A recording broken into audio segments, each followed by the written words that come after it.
जय श्री कृष्णा सभी को। मैं Balbir Agarwal Taurus education institute में आपका हार्दिक स्वागत करता हूं, अभिनंदन करता हूं। आज की ये जो हमारी वीडियो है ये भी अकाउंट की बेसिक टर्म के बारे में ही है। अभी तक अकाउंट की बेसिक टर्म के बारे में टोटल हमारी 9 वीडियो आ चुकी हैं और ये 10वीं वीडियो है पार्ट नंबर 10 के नाम से। इससे पहले की जो वीडियो आई है उसमें हमने अभी तक टोटल 26 बेसिक टर्म को कवर किया हुआ है। तो उनमें से किसी भी बेसिक टर्म को यदि आप अच्छी तरह से जानना चाहें, उसके बारे में समझना चाहें, तो उन वीडियो के लिंक भी मैं आपको इसके डिस्क्रिप्शन में दे दूंगा, वहां से आप इनको देख सकते हैं।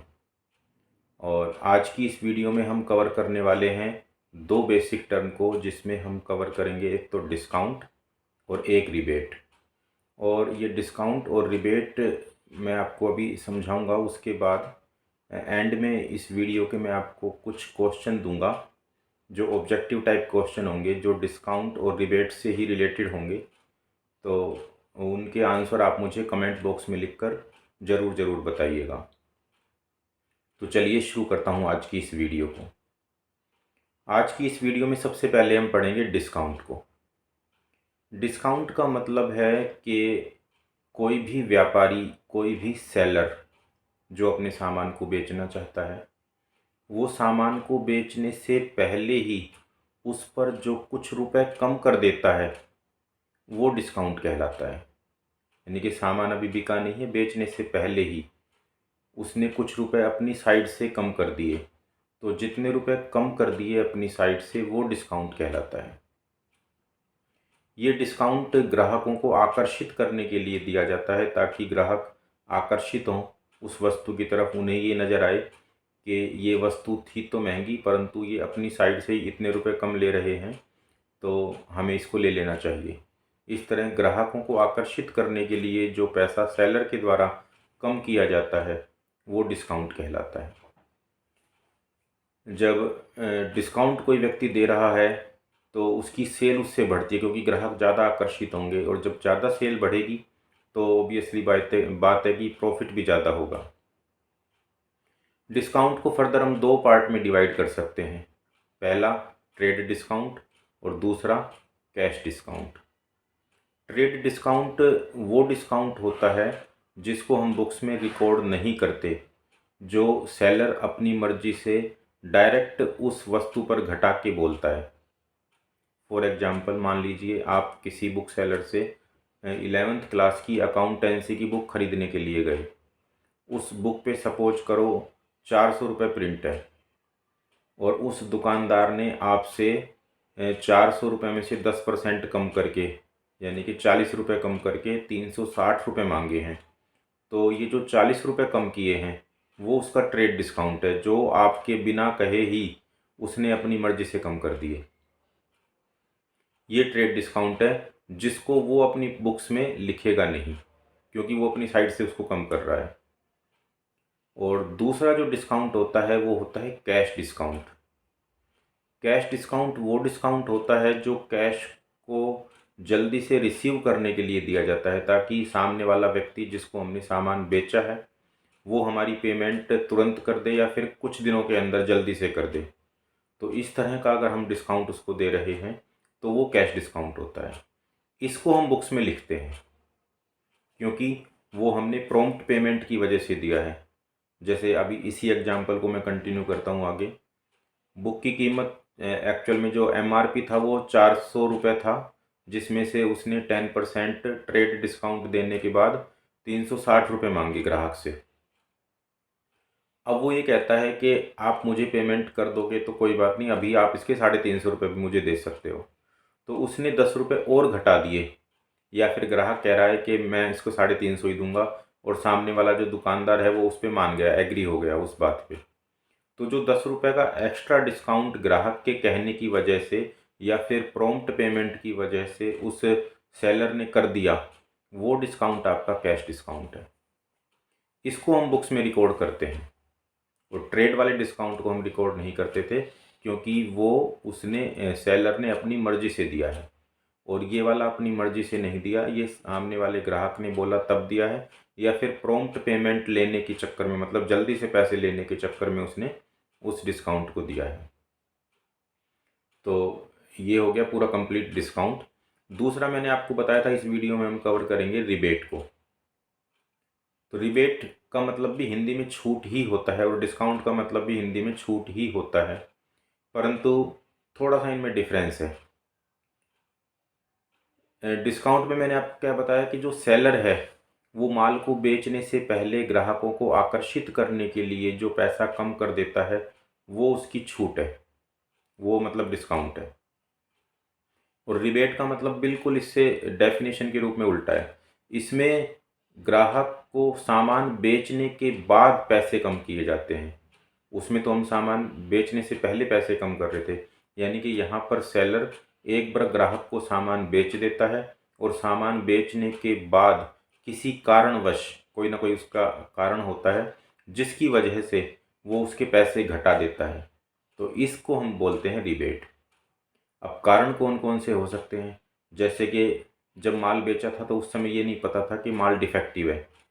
बेचने के बाद ग्राहक ने देखा, वो अपने घर ले गया, उसने देखा कि माल डिफेक्टिव है, तो डिफेक्टिव की वजह से वो वापस आया और उसने सेलर से दोबारा से ये बोला कि ये माल तो जो आपने मुझे दिया डिफेक्टिव है, तो इसके या तो कुछ रुपए कम करो या मुझे माल चेंज करके दो, दूसरा सामान दो।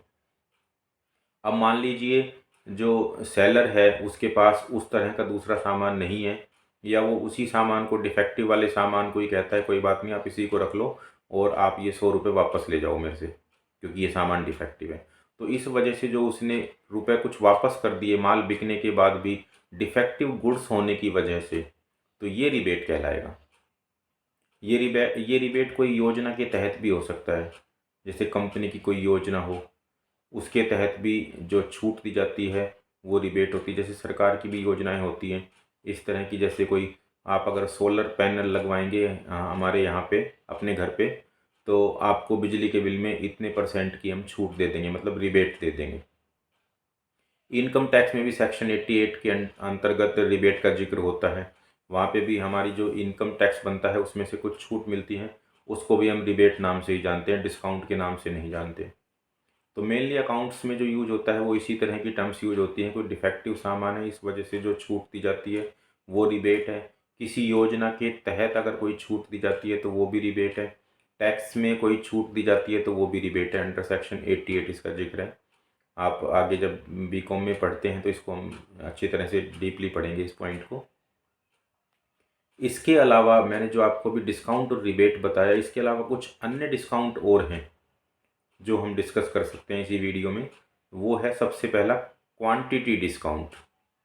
यदि हम किसी व्यक्ति को कोई सामान बल्क में बेचते हैं, ज़्यादा सामान बेचते हैं, तो वो जो डिस्काउंट दिया जाता है वो होता है क्वांटिटी डिस्काउंट। मान लीजिए किसी ने मेरे से एक वस्तु खरीदी तो मैंने उसको महंगी लगाई, परंतु उसने उसी तरह की मेरे से 10 वस्तुएं खरीदी, तो उन वस्तुओं पर मैंने कुछ छूट और उसको फालतू दे दी, तो जो क्वांटिटी की वजह से मैंने डिस्काउंट दिया वो मेरा क्वांटिटी डिस्काउंट कहलाएगा। दूसरा डिस्काउंट है सीजनल डिस्काउंट। सीजनल डिस्काउंट जैसे मौसम में परिवर्तन होने की वजह से, ऑफ सीजन होने की वजह से जिन वस्तुओं को हम सेल करते हैं उन पर जो डिस्काउंट दिया जाता है वो सीजनल डिस्काउंट होता है। जैसे अभी फ़िलहाल सर्दियों का मौसम शुरू होने वाला है। अब सर्दियों के मौसम में स्वेटर, कोट, मतलब गर्म कपड़ों की जो डिमांड है वो काफ़ी रहेगी, तो इसमें तो जो सामान बिकेगा वो नॉर्मल डिस्काउंट पर बिकेगा। अब सर्दियां ख़त्म होने के बाद मान लीजिए किसी दुकानदार के पास कोई स्टॉक बचा हुआ रह जाता है और वो उस स्टॉक को बेचना चाहता है, तो वो कुछ छूट एक्स्ट्रा दे देता है। उसको ये लगेगा कि अगले सर्दी के सीज़न तक हो सकता है ये ख़राब हो जाएं या इनका थोड़ा फैशन चला जाए, या अगर हम इनको गोदाम में रखेंगे तो वहाँ का किराया ही बहुत ज़्यादा हो जाएगा। तो इस वजह से क्या करते हैं, इस सामान को अभी सेल कर देते हैं कुछ एक्स्ट्रा डिस्काउंट देकर। तो जो एक्स्ट्रा डिस्काउंट दिया जा रहा है नॉर्मल डिस्काउंट के अलावा, वो डिस्काउंट आपका ऑफ सीजन डिस्काउंट या फिर सीजनल डिस्काउंट कहलाएगा। तीसरा डिस्काउंट इसमें हो सकता है अदर डिस्काउंट में प्रोमोशनल डिस्काउंट। वस्तु को प्रमोट करने के लिए जो डिस्काउंट दिया जाता है वो प्रोमोशनल डिस्काउंट होता है। जैसे कई बार क्या होता है, मार्केट में कोई नया प्रोडक्ट आता है तो नया प्रोडक्ट लोगों को कैसे पता लगेगा कि उसकी क्वालिटी कैसी है, वो कितना अच्छा है, कितना किफ़ायती है। तो इस वजह से जो दुकानदार होता है या जो कंपनी होती है वो उस प्रोडक्ट को या तो बहुत सस्ते दाम पर शुरू में देती है या फिर बिल्कुल फ्री में भी कई बार दे देती है, जिनको फ्री सैंपल बोलते हैं। आपने भी कभी देखा होगा बचपन में घरों में कई बार लोग आते थे एक सर्फ का छोटा सा पैकेट लेकर, और वो कहते थे ये फ्री में आप रखो, कपड़े धोकर दिखा के जाते थे, और उनको लगता था कि ये अगर उनको पसंद आएगा तो फिर हमारी आगे डिमांड बन जाएगी। या फिर कुछ कंसेशनल रेट पे भी वो दे देते हैं, कुछ डिस्काउंटेड रेट पे भी वो दे देते हैं। ये कहते हैं वास्तव में इसकी कीमत जो है वो तो 100 रुपये की है, परंतु अभी हम 50% डिस्काउंट पर दे रहे हैं। या कुछ इस तरह की योजनाएं भी निकालते हैं कि पहले 100 ग्राहकों को इतने % डिस्काउंट पर दिया जाएगा, या पहले 1000 ग्राहकों को या 500 ग्राहकों को, जितना भी उनका हिसाब किताब है उसके हिसाब से वो एक ऐड निकालते हैं कि इतने ग्राहकों को हम ये प्रोडक्ट जो दे रहे हैं वो इतने % डिस्काउंट पर दे रहे हैं या बिल्कुल फ्री में दे रहे हैं।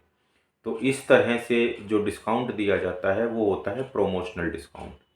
तो टोटल मैंने आपको जो इसमें अभी डिस्काउंट का जिक्र किया है, जो छूट का जिक्र किया है, वो 5 प्रकार की हो गई। पहले डिस्काउंट के नाम से, दूसरी रिबेट के नाम से, और तीसरी अदर डिस्काउंट, जिसमें मैंने आपको 3 पॉइंट डिस्कस किए हैं, क्वांटिटी का डिस्काउंट और सीजनल डिस्काउंट या फिर प्रोमोशनल डिस्काउंट।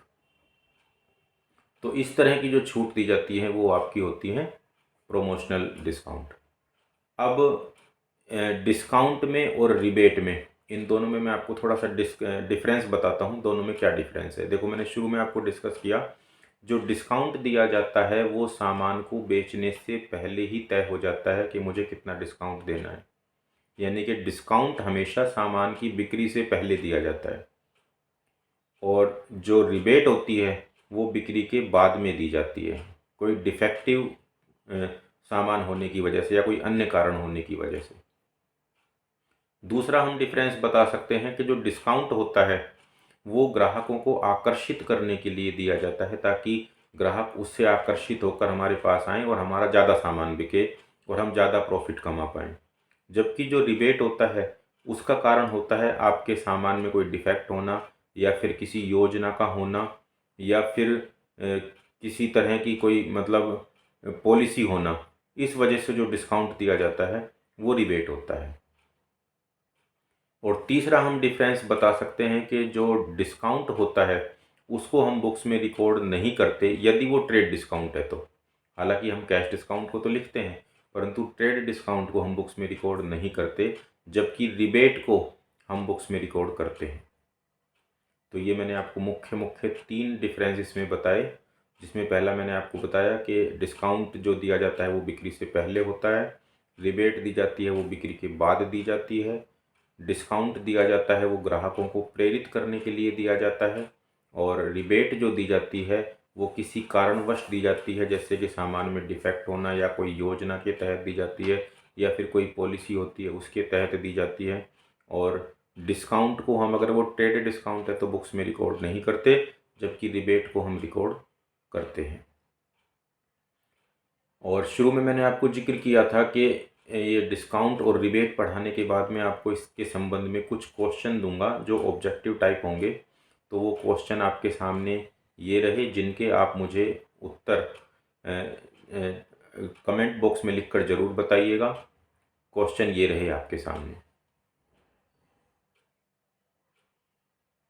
आपको आज की ये वीडियो कैसी लगी आप मुझे कमेंट करके ज़रूर बताइएगा, और आपने इस वीडियो से कितना सीखा ये भी आप मुझे ज़रूर बताइएगा।